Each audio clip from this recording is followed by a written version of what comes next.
Everybody, how's it going? Welcome back to another episode of Origins, where we dive into something that we want to get some history on and what made this guitar what it is.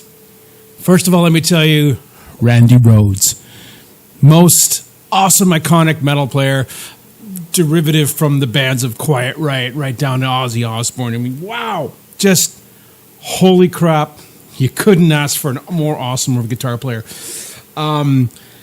That being said, what made the Randy Rhoads V, what it is today, such an iconic guitar, which we're just, blown away. I mean, Randy Rhoads, an incredible mark on the history of rock and roll.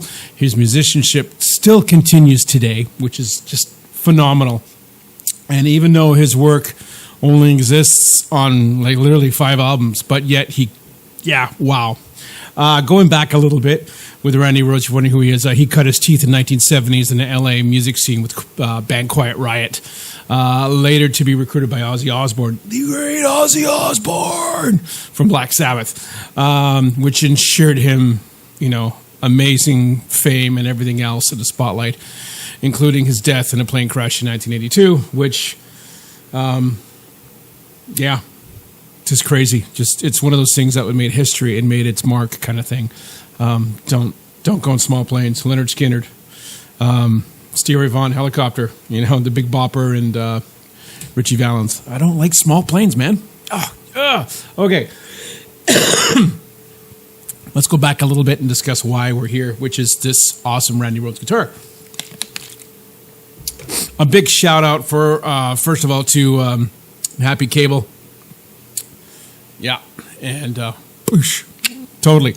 So, as Randy dazzled in the guitar community while he's playing many guitarists, remain curious about what he does and everything else. So we all know he's got the iconic Les Paul, the white Les Paul. That's what kind of started everything, which the band Quiet Riot acquired for him back in the day. So he wanted something different and something that was just unique, and he had his mind. So when he first met George Lynch had a very unique one pickup guitar. Trying to find photos of that was a little difficult, but if I do find it, you'll see it here. So, but he became good friends with George Lynch, often talking about different things such as just music theory and rock guitar and guitar itself and different things that might be the aspect of creating something unique. Where Lynch had this V that was made.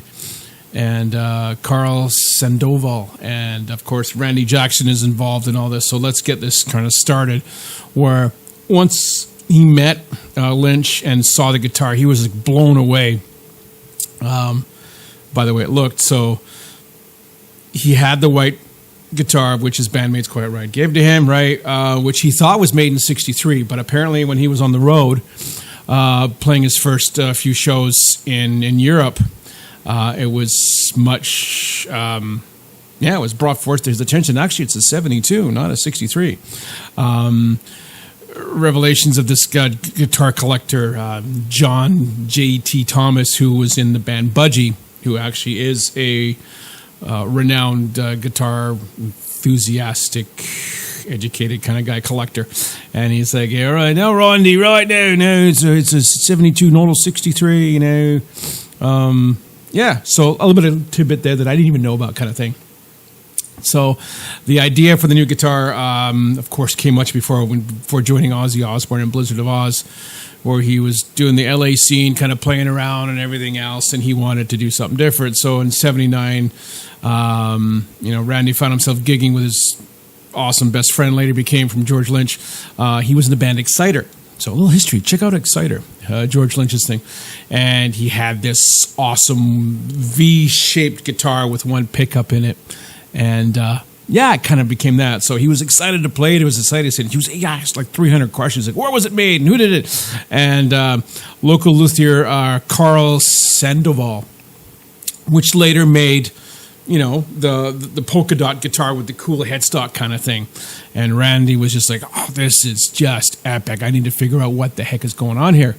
So Carl Sandoval began his scene in playing in a band called Smokehouse, and he was very well guitar luthier. So he just got better and better and better. So he worked with Eddie Van Halen as well, and George Lynch, and good relationships and stuff. So with everything else that kind of followed, and he made some awesome guitars for himself that people are like, wow, this is really cool. So upon that, he was working with Wayne Charvel, which we go back to the Eddie Van Halen, where Eddie would go to grab B-bodies from Charvel and stuff. It's all kind of connected, right? So go back again to that movie that I mentioned in the last episode of the Charvel gang, right? Everything's it's really cool watch. So, all right, so going back, so Randy Rhoads discussed his first version. It was July 3rd, 1979, of how he wanted this guitar because of what he saw with George Lynch. And from there, it takes shape. So around the same time, Wayne Charvel had sold Senheiser, which kind of sucked, but I get it. The California workshop and prospective new business partner, Grover Jackson. See where I'm going with this? Charvel Jackson? Starting a platoon here. So, okay. So, December 22nd, 1980, Randy went to Senheiser production and met with Grover Jackson. They were there for like 11 o'clock in the afternoon till like midnight, 1 a.m., 2 a.m., just, doing photos and just, different drawings and stuff. Of course, it's Christmas time, so there's nobody in the warehouse and nobody there at the factory. So it's just the two of them talking. So they met and they just started doing drawings and sketches, and they just talked about life and guitars and everything else. And so they came up with a couple different concepts of everything, of how they would do all this, right? And upon kind of figuring it out, this is how he wanted it. This is what he wants. It was scribbles and sketches and everything else. So it was kind of neat. According to Jackson, Ozzy Osbourne, then Arden, had bought Randy a plane ticket because they were in Europe on the road. So it got him a Concorde to the USA to get him started on getting these final things for marketing. So from a standpoint, Jackson was concerned with the way this thing looked and went, is it going to sell? We don't know. So he was kind of hesitant on presenting it to the company. Thus, he just said, you know what, I'll do it on the side. We'll just do a custom thing for Randy and go from there. So, I mean, at the time he was producing bolt-ons, Fender-style guitars with, these weird, crazy things. And then when he came up with this Batwing thing that came up, like the V, and so they were like, the guys at Charvel were kind of like, what the hell? Are you sure? We don't know. But he persisted on. So he asked Randy if you put a different name on it rather than connecting it with Charvel. So Grover Jackson. So he said, do you mind if I could put Jackson on the headstock? And Randy was like, okay, sure, whatever. Just go for it. So, because he was kind of a little bit of fear in what was going on and how to present this back in the day, right? This is like the early 80s, late 70s, and coming up with these weird guitar shapes was like, what? So, but at that point, he already had a bunch of things that he was making for Rico and with BC Rich kind of thing. So, out of fear, he didn't want to piss off anybody, so he says, we'll go ahead and hang on to this and we'll give it a shot. So, according to my notes here, Randy had these cool ideas for this guitar, and there was different aspects. So the first, I remember, the joint was at the 14th fret. So when you've got the 14th fret, and that's where the joint started on the guitar, right? So you had a lot of harder access to get to the higher points. And Randy was kind of complaining. He says, the first two renditions, he couldn't play higher notes where you can now. Now you've got the nice saddle in the back, and you've got that edge right there isn't there. It's kind of shaved off, so you were able to get to the higher notes. Where the first two, he was at the 4th. So 14th is where it stopped, and he had this giant block where the neck would go. So tried again. They came out with some more drawings. He flew back and forth during this time, back and forth between England during the holidays and after the holidays. They made him the first one. They sent it off to him when he was on the road in England. And so he kind of tried it out, responded, and then says, No, it didn't really work out. It, quote unquote, it was a real Cro-Magnon kind of feel, very bleh, and just rugged and gnarly, but not elegant the way it comes now. So at that point, they screwed on more with the body, tried different routers. Remember, this is all handmade back in the day. They didn't have like CNC machines like today. You give it a template and off it goes. This is all handmade, hand routed.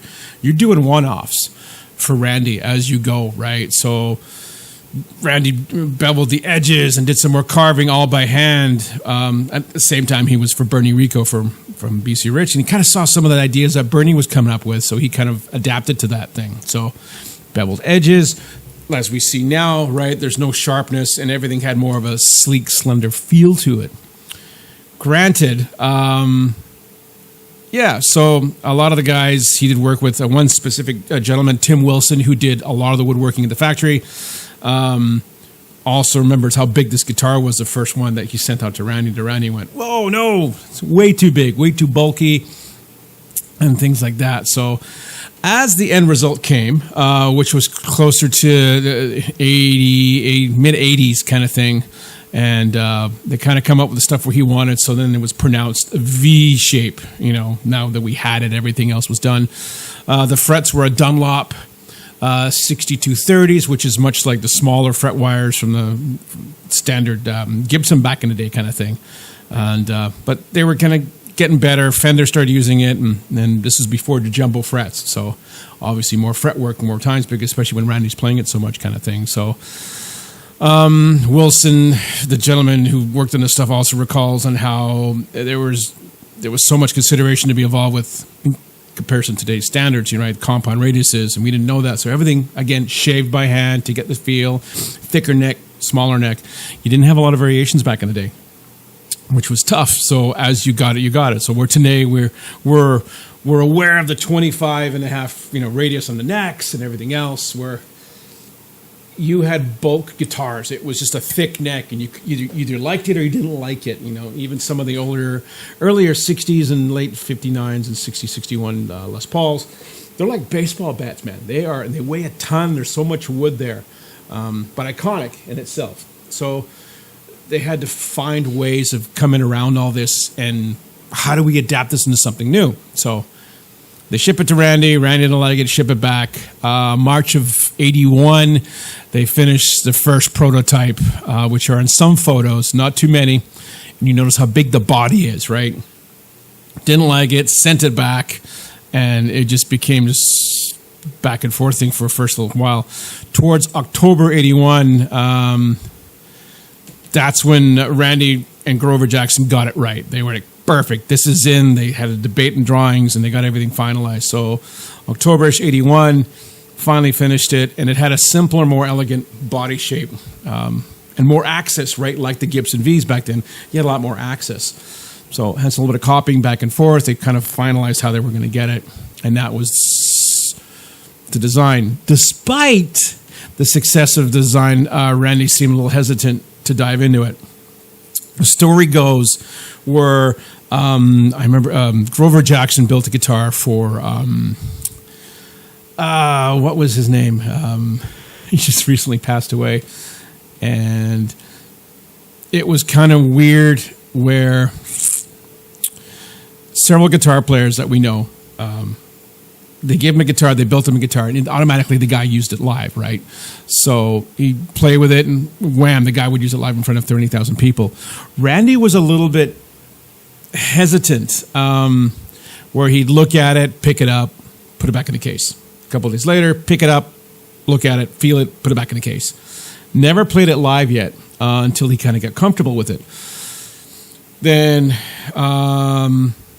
around just like a year before his passing, he finally picked it out of the case, tried it a few times, and it took about 2 or 3 months for him to get comfortable with the guitar before he introduced it live, right, which was a big thing for him. He wanted to feel comfortable with it. He wanted to feel at home with it. It's a feel thing, right? It's a very much feel thing. So he, it's unfortunate because as he was getting used to it, and then he played it live a few times, it was, I think it was 2.5 months later, after all those photos that we've been posting here and with Randy and the guitar, age 25, he passed away in a plane crash accident. So it was a short stint of him using this guitar, and the Sandoval one with the dots, the white one, the white Randy Rhoads, and then the Grover Jackson Randy Rhoads, which is the black one in the photos. So really, I think he got about maybe two months or so actually playing this guitar before his passing. Ironically, Grover Jackson, the day that Randy passed away, stuff you might didn't know, Grover Jackson just stepped out of a plane, and he was going to go visit his girlfriend at the same time that he learned of the passing of Randy. So just weird and eerie how everything kind of fit together. He was going to visit his girlfriend, and once he found out that Randy had passed several hours later in a small plane crash accident. So still today, it stuns him, and it's one of those things. It's one of those crazy notations of how history becomes part of this iconic guitar. But yeah, hence the Randy Rhoads. Wow, I mean, there's just so much.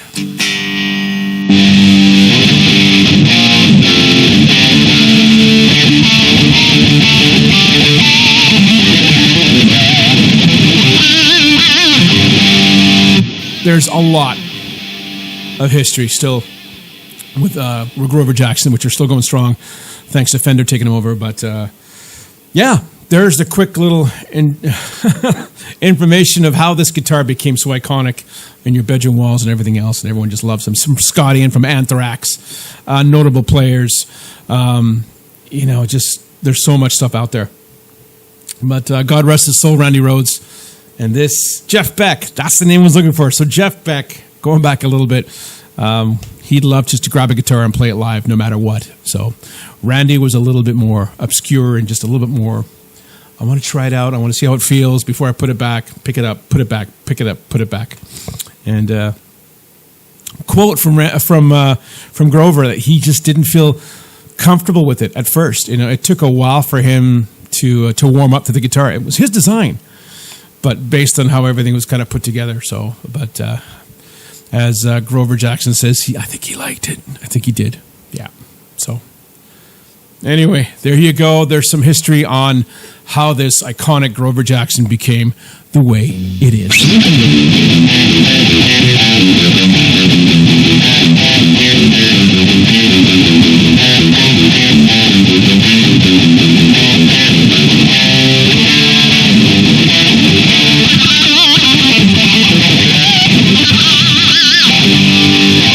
Thanks for watching, guys. I hope you enjoyed the information. Do subscribe. You are awesome. Thank you for all your support. And yeah, the origins. Where did Randy's guitar come from? Peace, guys. Subscribe. Cheers.